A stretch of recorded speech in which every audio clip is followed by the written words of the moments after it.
Baik, bismillahirrahmanirrahim. Assalamualaikum warahmatullahi wabarakatuh. Jumpa lagi dengan saya di Abil Maiwa Channel.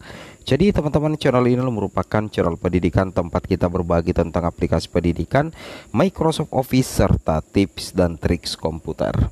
Jadi pada video kali ini kembali lagi admin akan mencoba mengupdate informasi terbaru seputar P3K Guru di tahun 2023, yang mana di sini khusus untuk P2 dan P3 ya.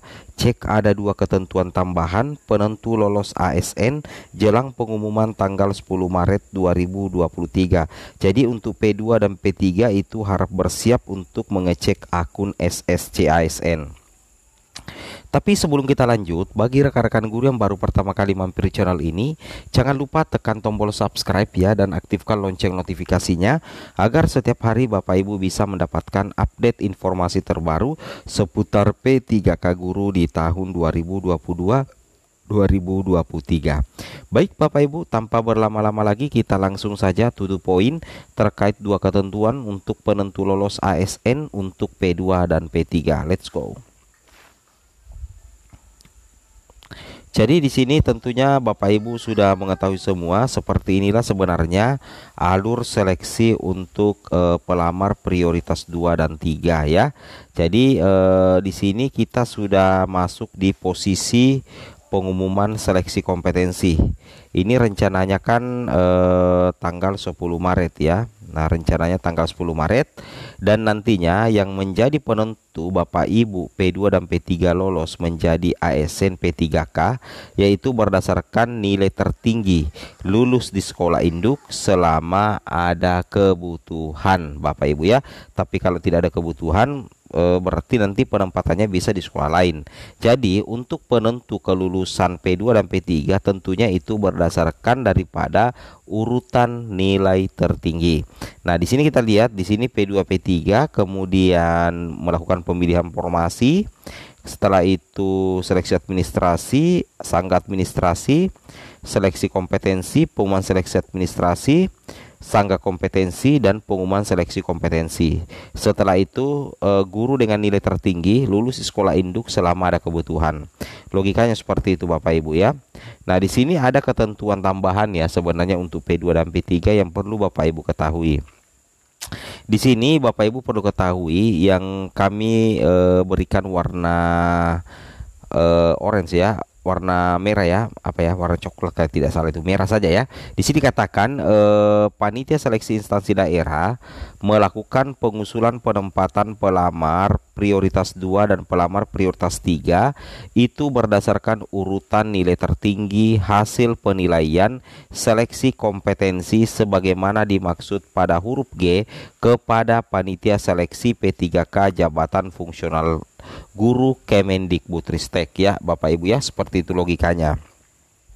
Jadi begini Bapak Ibu ya, intinya untuk pengusulan penempatan bagi pelamar P2 dan P3 itu nantinya berdasarkan urutan nilai tertinggi hasil seleksi kompetensi, dalam hal ini observasi ya. Itu untuk P2 dan P3.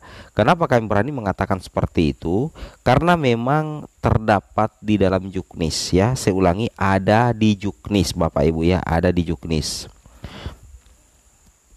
Nah, kemudian Bapak Ibu perlu ketahui di sini kita bisa lanjut ya sedikit terkait dengan hal ini. Di sini untuk 3 urutan pengisian formasi P3K 2022, di sini ada 2 aturan tambahan sebenarnya. Yang pertama itu pertimbangan usia dan pertimbangan masa kerja. Pertimbangan usia dan masa kerja itu dipergunakan ketika nilai akhirnya sama. Nah, logika seperti itu ya. Contoh di sini ya, 3 urutan pengisian formasi P3K 2022. Misalkan Pak Mamat ini ya nilai akhirnya 100. Kemudian Bu Nana nilai akhirnya 100. Pak Roni nilai akhirnya 100. Bu Sintia nilai akhirnya 100.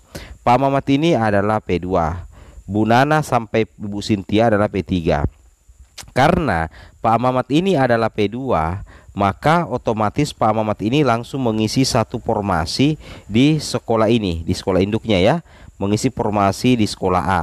Kenapa? Karena dia adalah P2 meskipun nilai akhirnya lebih rendah daripada Bu Nana, Pak Roni, Cynthia, tapi untuk urutan prioritas P2 lebih di atas daripada P3. Maka Pak Mamat mengisi formasi 1. Nah, tersisa satu formasi yang diperebutkan oleh 3 orang guru, Bu Nana, Pak Roni, Bu Cynthia. Ketika dilihat statusnya sama-sama P3 semua Bapak Ibu ya, sama-sama P3 semua. Kemudian kalau dilihat lagi nilai akhirnya sama-sama 100, kita umpamakan sama-sama 100. Nah, disinilah nantinya karena nilainya seri, kemudian status prioritasnya seri, maka ketentuan yang dipergunakan untuk menjadi penentu kelulusan itu berdasarkan usia dan masa kerja. Nah, usia dulu yang dilihat. Kalau misalkan Bu Nana usianya 50 misalkan, kemudian Pak Roni 51, kemudian Bu Cynthia 49. Nah, usia yang dilihat pertama. Jadi yang paling tua di sini adalah Pak Roni 51 tahun, maka Pak Roni lah yang mengisi formasi di sini. Logikanya seperti itu ya.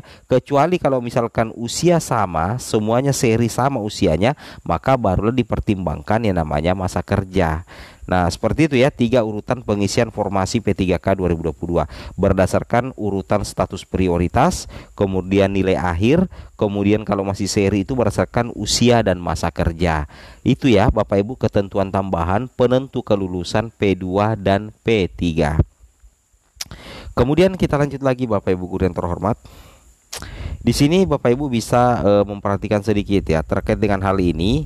Misalkan di sini untuk formasi ya, sisa formasi misalkan formasi guru kelas ini kan 20. Nah, formasi guru kelas ya, ini P2 kita menghitung peluang Bapak Ibu. Sisa formasi untuk formasi guru kelas untuk P2 dan P3 itu 20. Sedangkan jumlah P2 itu adalah 2 orang, jumlah P3 adalah 200 orang, berarti 202. Ya, nah kebetulan di sini Bapak Ibu ada P2 berjumlah 2 orang dan sudah observasi, maka P2 ini dulu yang akan diprioritaskan untuk mengisi 2 formasi untuk guru kelas, sehingga sisa formasi yang tersisa adalah 18. Nah, 18 inilah nantinya yang akan diperebutkan oleh P3 yang berjumlah 200 orang. P3 yang memperebutkan 18 formasi nantinya diurutkan berdasarkan nilai, berdasarkan urutan prioritas, nilai, kemudian usia dan tentunya masa kerja. Nah, jadi yang paling berpotensi di sini adalah P2 karena cuma 2, maka langsung diprioritaskan karena dia menang urutan prioritas. Logikanya seperti itu Bapak Ibu ya, itu yang wajib Bapak Ibu pahami ya. Nah, inilah yang akan menjadi penentu nantinya. Nah, di sini Bapak Ibu bisa lanjut lagi. Nah, ini Bapak Ibu ya. Nah, jadi di sini dikatakan guru yang lulus PG tahun 2021 dan peserta tetap dapat melamar sebagai P3K guru tahun 2022. Nah, di sini ada observer ya, guru senior, dinas, BKPSDM, dan di sini sudah ada urutan peringkatnya Bapak Ibu ya, sebagaimana yang terdapat di Juknis. Itu yang wajib Bapak Ibu pahami. Nah, ini yang tadi Bapak Ibu ya. Nah, jumlah P2-nya berarti P2 dulu yang diprioritaskan baru pindah ke P3. Logika seperti itu. Nah, ini yang aman Bapak Ibu ya, sisa formasi instansi berlebih. Ini yang masuk dalam kategori aman. Nah, semua ini statusnya aman. Kenapa bisa dikatakan statusnya aman? Misalkan di sini sisa formasi untuk guru kelas itu 700. Pelamar P2 itu 5. Sedangkan guru honorer negeri 600, sedangkan formasinya lebih banyak.